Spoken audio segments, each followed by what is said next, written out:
Hello, everyone. It is Arai Beckman. I'm one of the founding partners of Peace Through Trade. And today's live, we are sharing about the Clarity Act coming to the United States of America. As always, we are grateful to have you here. Because of you, Peace Through Trade has become one of the most viral by views projects on Instagram, and probably one of the most viral, if not the most viral, sustainability projects by views. We don't have 1 million followers yet, but that's pretty cool. For sustainability in 2026, some of the most views in the world. So congratulations, it's really exciting.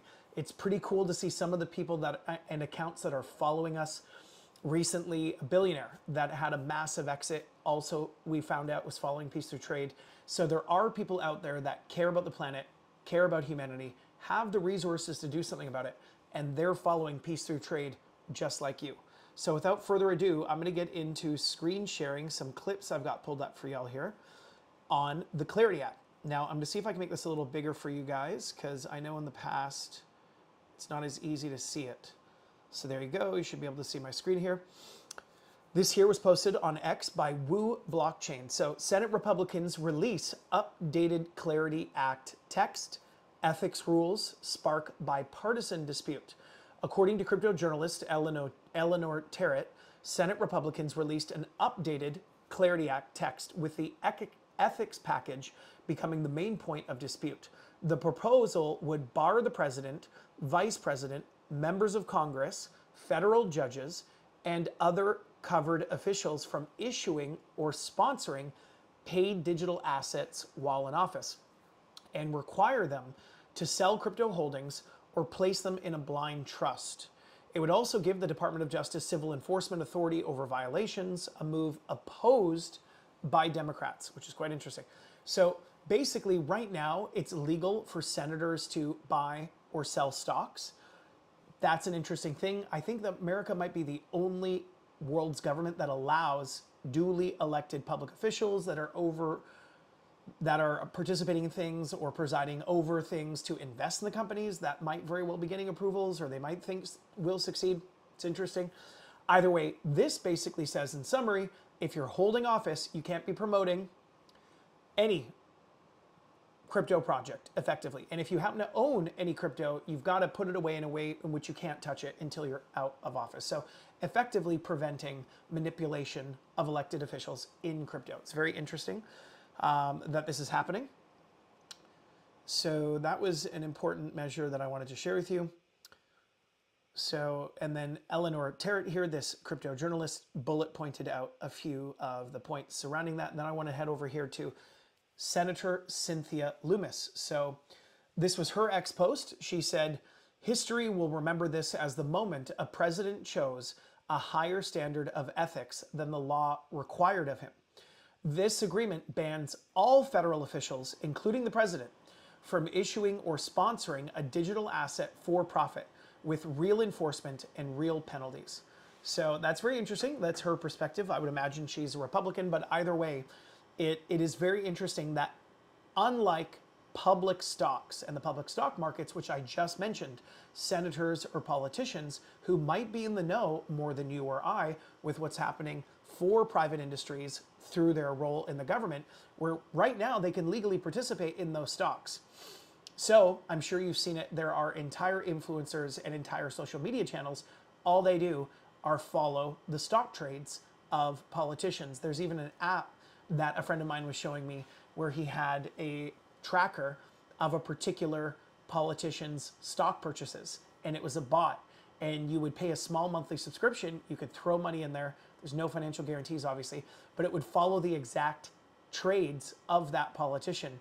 And this politician's done very, very well, really, really well. Far more statistically hitting profit than most professional traders that I'm aware of. So it's interesting we now have access to the technology just because they have to publicly demonstrate when they do buy these stocks. This crypto says no more, actually. It says the senators and the politicians will not be able to participate in crypto projects at all. So we'll see if that now gets ratified and agreed to completely by both the Democrats and the Republicans. But either way, we're closer than ever before. Now, what's very interesting, the next X post that I have to share with you guys here is from the CEO of, who we have here, pardon me. Okay, here we go. Brian Armstrong, here we go. So this was very interesting here because Brian is stating that in this clip, oh, pardon me, I'm not logged in, so I can't play the audio for you guys, I don't think. Anyways, Brian Armstrong here posted on his own X account. So he's the CEO of Coinbase. If you're not already familiar with that, it is probably the largest cryptocurrency wallet and exchange in America. And he effectively says that this bill is at the 1 yard line. This reflects a ton of work from both sides of the aisle. However, you know, they need to have an agreement, of course. There's no federal laws yet in the sector. That, as a result, allows companies like FTX to harm the public and consumers. We need America on the forefront. We need the protections that this Clarity Act bill would bring about to weed out the bad actors, weed out the scammers effectively. He says, with fingers crossed, we think the next few weeks we have a good chance of getting this bill to the full Senate floor. And it was my understanding, one of my team members shared with me, that if they don't get this bill passed, he may have mentioned that he would consider removing Coinbase from America. Now, for those of you that have been following us for a minute, I have shared in the past that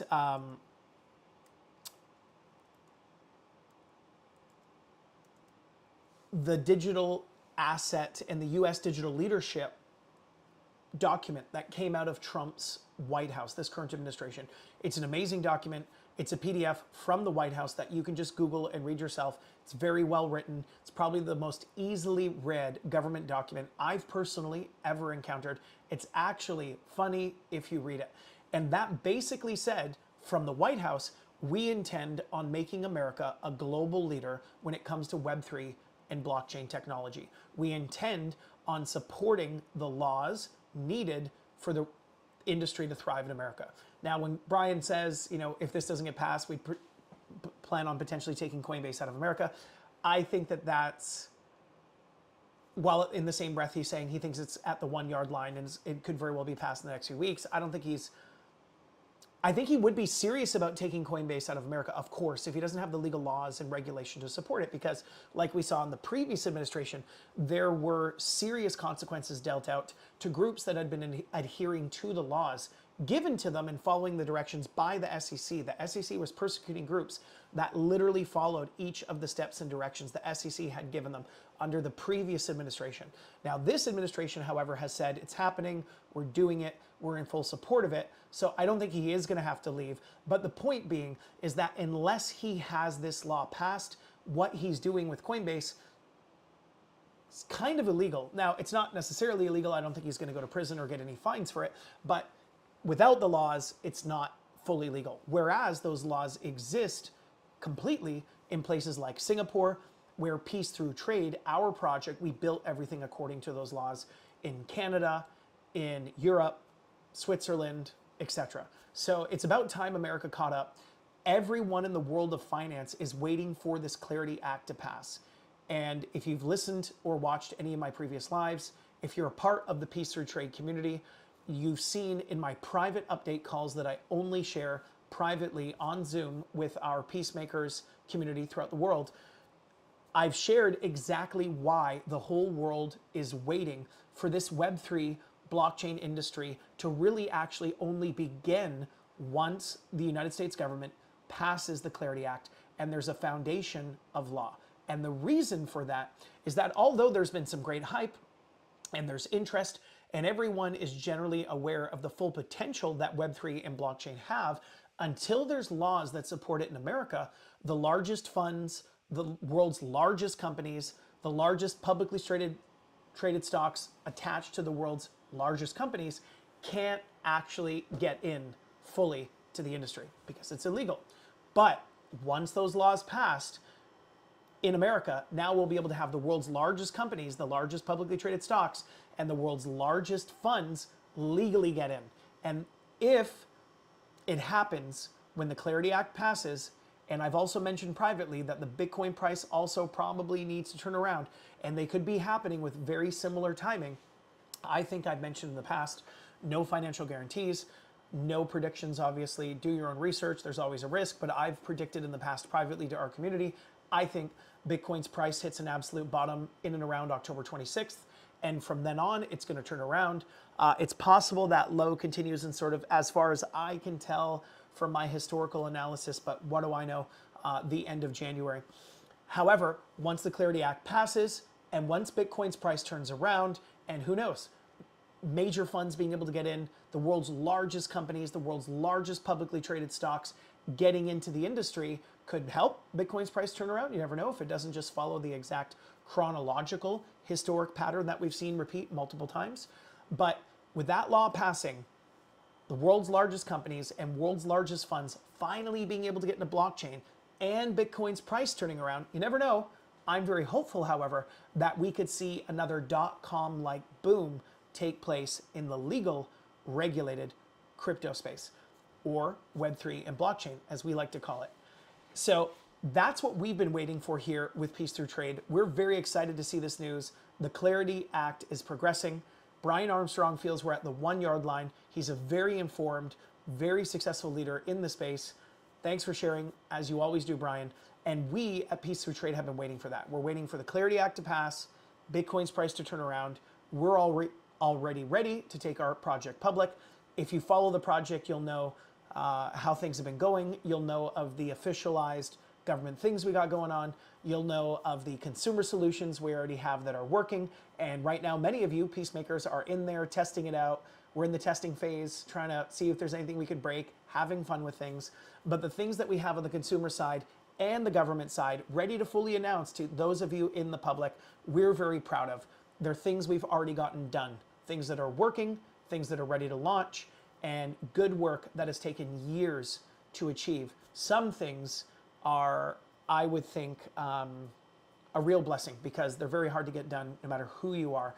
And we already have them. A project that still only a few know of, except for those that follow us on social media. But, you know, even though we've gotten more than 100+ million views, I think it perhaps might be more than 175 million views this year. Most people still might not even connect the fact we're sharing sustainability needs and how bad things are on the planet and how unjust it feels with the solution unless they've signed up, become a peacemaker, and attended the private webinars. So feel free to do that. If you're interested in seeing how blockchain and AI can, are, and will be solutions for the planet and humanity, click the link in our bio, sign up on peacethroughtrade.com, become a peacemaker. You'll get emails. You can attend our upcoming live updates, of which we usually do about once a month, or you can even go back and watch our previous recordings. You can see the government stuff that's already been officially announced by the governments, that's been being promoted by the governments about Peace Through Trade. That's pretty cool. It's pretty validating. That one government thing we did took 1 year of the government, makes sense, doing their own research and diligence and verifying what Peace Through Trade has built, that's working, and how we built it legally according to the laws and regulations of Singapore. In our opinion, that makes us overly qualified for what's coming with the Clarity Act, so we'll be able to absolutely work with the United States and its laws, which is very exciting. You'll see some of the more recent people that have officially joined the team at Peace Through Trade. It's pretty exciting. Our whole mission and focus is on helping the planet, nature and the environment, sustainability, and humanitarian things. In one of the last updates, I shared that one of the most successful, largest fund managers ever for the past 8 years recently joined Peace Through Trade officially, which is pretty cool. And I've shared that some other team members as well that we've had come on board, including a very famous influencer, which is exciting in the world of sustainability. And I just share the things that we're getting done, that we're achieving. We're a zero hype project. There's no promise of future financial guarantees. You always have to do your research. There's always a risk. But it's pretty cool. We have people joining from all over the world. We have people now hopping into the consumer solutions we've developed and seeing the vision. We have people helping to support the project, buying the coin, from coming in from all over the world. And it's exciting. Once the Clarity Act passes, once Bitcoin's price turns around, we will officially announce our launch date for the Peace Through Trade coin and our project. No guarantees. But once we've announced that official launch date, then we will let the world know of all the good news, of all the things we've just achieved already that are already done over probably about a 90-day period. Once we announce the official launch date, we will share the good news and promote that launch for about 90 days. So either way, it's exciting for the world of Web3 and blockchain. This has been a long time coming. With these updates coming out for the world of blockchain, there will finally be laws to support the industry in America, the world leader of global finance. What they say goes. Even though the laws exist elsewhere, and even though it'll probably be very similar laws, we need America to finalize these laws for the industry to finally kick off. And there's no guarantees, but if it happens the same way it's happened every single time beforehand, when a new industry comes out, there can be a wave and a rush. There's no guarantees for the future of Web3, but every time it's happened beforehand, there was a lot of money that was made, a lot of money that was invested into these markets. And the most bizarre thing, if you weren't there and you didn't live through it, is that when laws come in for the first time, there's actually new leaders that emerge, new projects that were working behind the scenes, like Peace Through Trade, on the laws and the rules and the regulations and making sure that they were in alignment with those that you may never even heard of. And when they go public, they've also done very well. Not just the previous giants where maybe you could still make money with them, maybe not because they're already pretty well established, but new leaders step forth with the laws and the licensing in place. And those markets have done really well in the past. So fingers crossed, God willing, if it all works out, where the Clarity Act passes and Bitcoin's price turns around, who knows? We could have another .com-like boom in legal regulated Web3. And that's what we're hoping for. That's what we're excited for with Peace Through Trade as we bring this now about 5.5 years worth of work finally to market. So that's just a brief little post as to where we're at with the Clarity Act in America. You know, what do I know? Brian Armstrong, the CEO of Coinbase, thinks we're at the 1 yard line. That's the one of the final two things that we've been waiting for here at Peace Through Trade before we bring our project public and the coin public to the exchanges. Because we've done everything legally to date. We're only going to launch when it's all fully legal, and then we're off as an industry. We'll be off as a project, and we can't wait to share more with you about the real solutions we already have in place to help the planet, to help humanity worldwide, where we can help hopefully drive, the goal is long-term change for sustainability, for humanity, and it should be pretty exciting. And hopefully we'll have a lot of fun while bringing about these much needed solutions. Thanks for watching this. We always keep these lives pretty short. It's exciting. Stay tuned if you're watching this live. If you watch the replay, make sure to comment below with your thoughts on what the Clarity Act and finally having a legal foundation in America will bring now, once it happens, and for the future of this industry. Appreciate you all being here. My name is Arai Beckman, and once again, I am the founding partner, one of the founding partners of